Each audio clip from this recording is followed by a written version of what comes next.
everyone, and welcome to Bedtime Crime.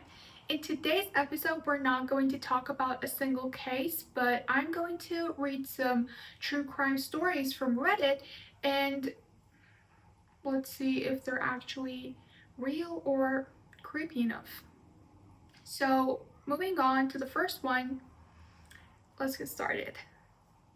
Someone murdered the owner of a shoe shop in an apparent robbery attempt, and 20 years later, we found out it was his wife and her boyfriend.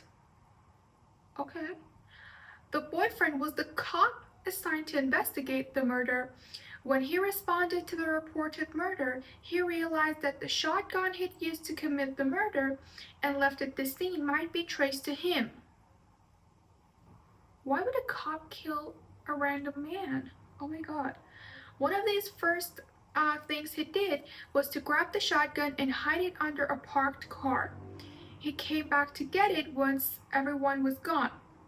The whole story came out decades later. The wife moved to Florida and remarried. During a fight with her husband, she threatened to have him murdered. She's an evil woman, oh my god. Saying she'd done it before, and her husband took the threat seriously and looked into it. Once he realized she'd been married before and her husband had been murdered, he went to the cops. It took about 10 minutes for her to cave and give up to the police. Imagine having your husband murdered by your police officer boyfriend. I hope that's not real. That was really creepy, oh my god. Why would you do that? Some people think divorce is really hard and murder is the way out. Okay, moving on. I should not judge people. I don't judge people. I do judge people. I grew up in a funeral home. I helped out in the office. When I was about 15, we got a call from a man whose wife and infant had been murdered in cold blood. Oh, that must be so sad. There were very few clues. It made headlines. Cops set up surveillance at the viewing, and it was heartbreaking as the mother was holding the baby in her arms. How could you kill a mom with a baby?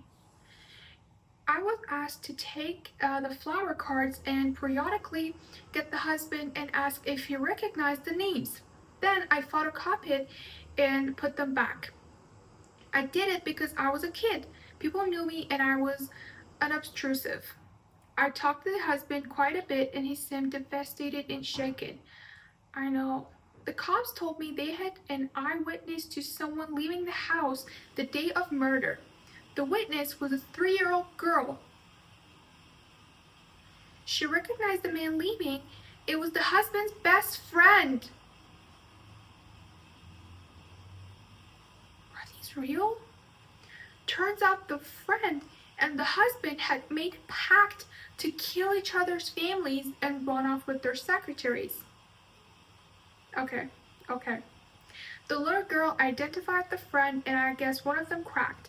They both went to jail on multiple counts and all the testimony of a 3-year-old girl.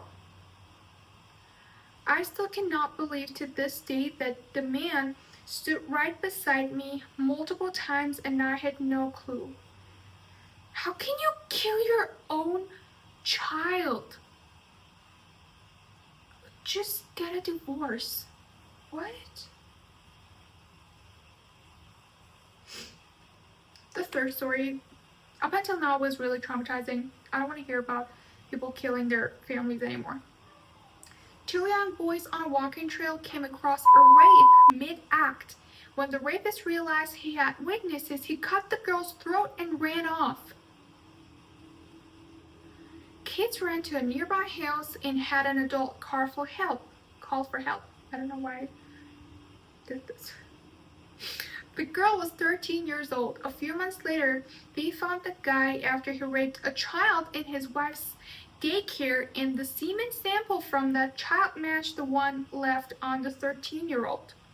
Turned out he was the guy my sister and I called the creeper and lived about 6 houses down from us And earlier that year, my father had previously threatened to beat the shit out of this guy for catcalling me and my sister on our way home from school. So my parents made us take the long way to and from school to avoid walking by his house.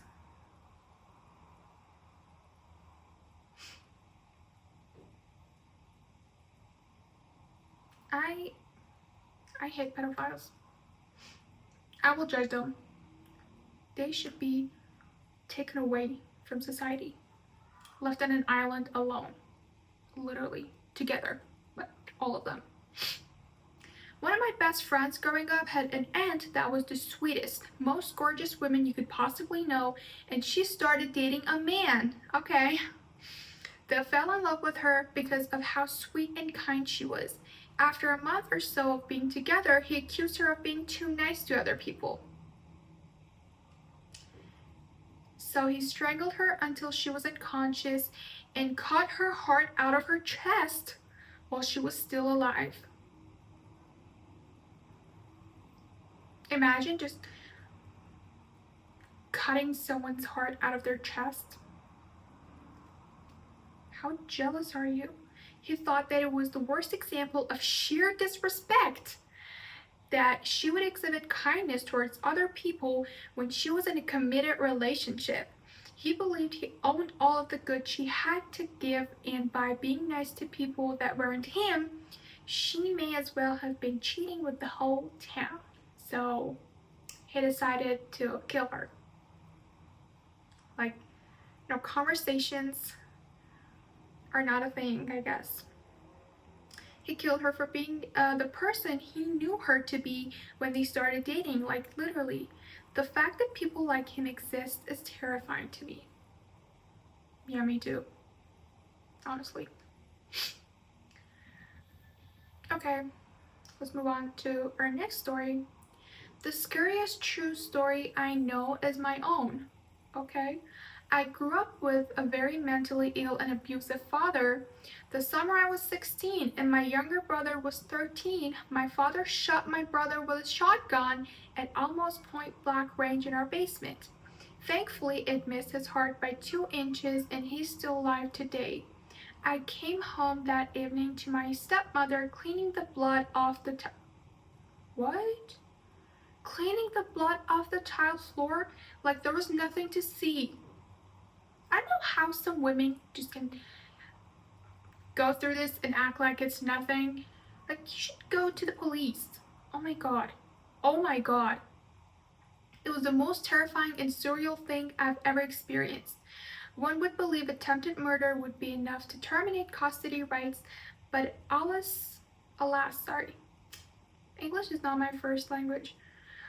The police chalked it up by accidental, and my brother and I were too frightened of our father to say otherwise. At 15 and 18, respectively, my brother and I packed up and left the state and to never speak to our father again. To this day, little bits of shrapnel still surface in my brother's chest.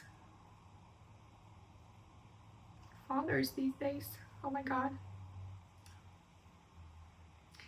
And moving on to our last story, I hope it's not as traumatizing as the other ones. Let's start it. When I was 10, I regularly attended a choir club for kids. Okay. One day, I was picked up by my dad to drive me home. I was confused about it as it was always my mom who did it.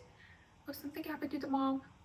But did not think much of it until halfway through the drive, my dad began to mumble about how sorry he was. Oh, and how I would never see him again. More than a bit frightened and confused at that point, I kept asking what he meant, but he wouldn't say. I kept asking what he meant, but he would not say anything. So until we're home, but he did not leave the car and instead urged me to get out. Finally, he told me I would not to see him again because he will be dead very soon for what he did, and that the police would answer me. After he practically kicked me out the car, I rushed home, but no one was there. I found the door open and a puddle of blood on the floor. The police nearby explained what happened. My dad obsessively jealous and had found a pack of old condoms on the cupboard, so he drew the conclusion that my mom must have cheated on him. Never mind the fact that we only recently moved to this apartment and they could have been left by the previous tenants. Like I said, conversations do not exist. Or the fact that he controlled my mom's every step and never let her go anywhere alone. The police took me to the hospital where my mom, luckily alive, was being treated. My dad had smashed her skull with a full wine bottle. The only reason she survived was because of my little brother, 7 at the time, intervened. It must have been so sad and traumatizing for him. If it weren't for him, my dad would have killed my mom in a fit of jealousy. When he said that I would not see him again, he meant that he had planned of killing himself shortly after dropping me off. He did not succeed and the police managed to get him into a mental ward. To this date, this is the scariest thing that I have ever experienced, but I keep thinking of my brother all the time. To witness your mom being beaten half dead by your dad, it's really traumatizing for a child. Honestly, even if the wife was cheating, the right decision was to get a divorce, you know? This way he was trying to take their mom away and then killing himself and just leaving the kids? What do some people think? Do they think? Anyways, and we turned out into decent people. I never really told him how grateful I am he was there, my brother. But I think that I really, really should. Yeah, she really should. So these were the stories that we read today, and they were really traumatizing. I expected less, honestly, because when we talk about cases and we're just giving a report, but when somebody is talking about the case, a true crime case that has happened to them or the people around them, you can feel it in your bones, which I felt. And I hope all these people are okay right now, and I hope that these stories are made up. Maybe they're not. Hopefully they are. But what do you think? Is there any true crime case that is creepier to you? And have you ever experienced such horrifying things in your life? And you might want to talk about it to raise awareness for other people. If you want to, you can say it in the comments. And if you like the video, of course, you need to subscribe and like, of course, and share, and type some comments and say that it was a really good video. Just driving like that. So goodbye for now till my next video, and we'll meet again. Bye.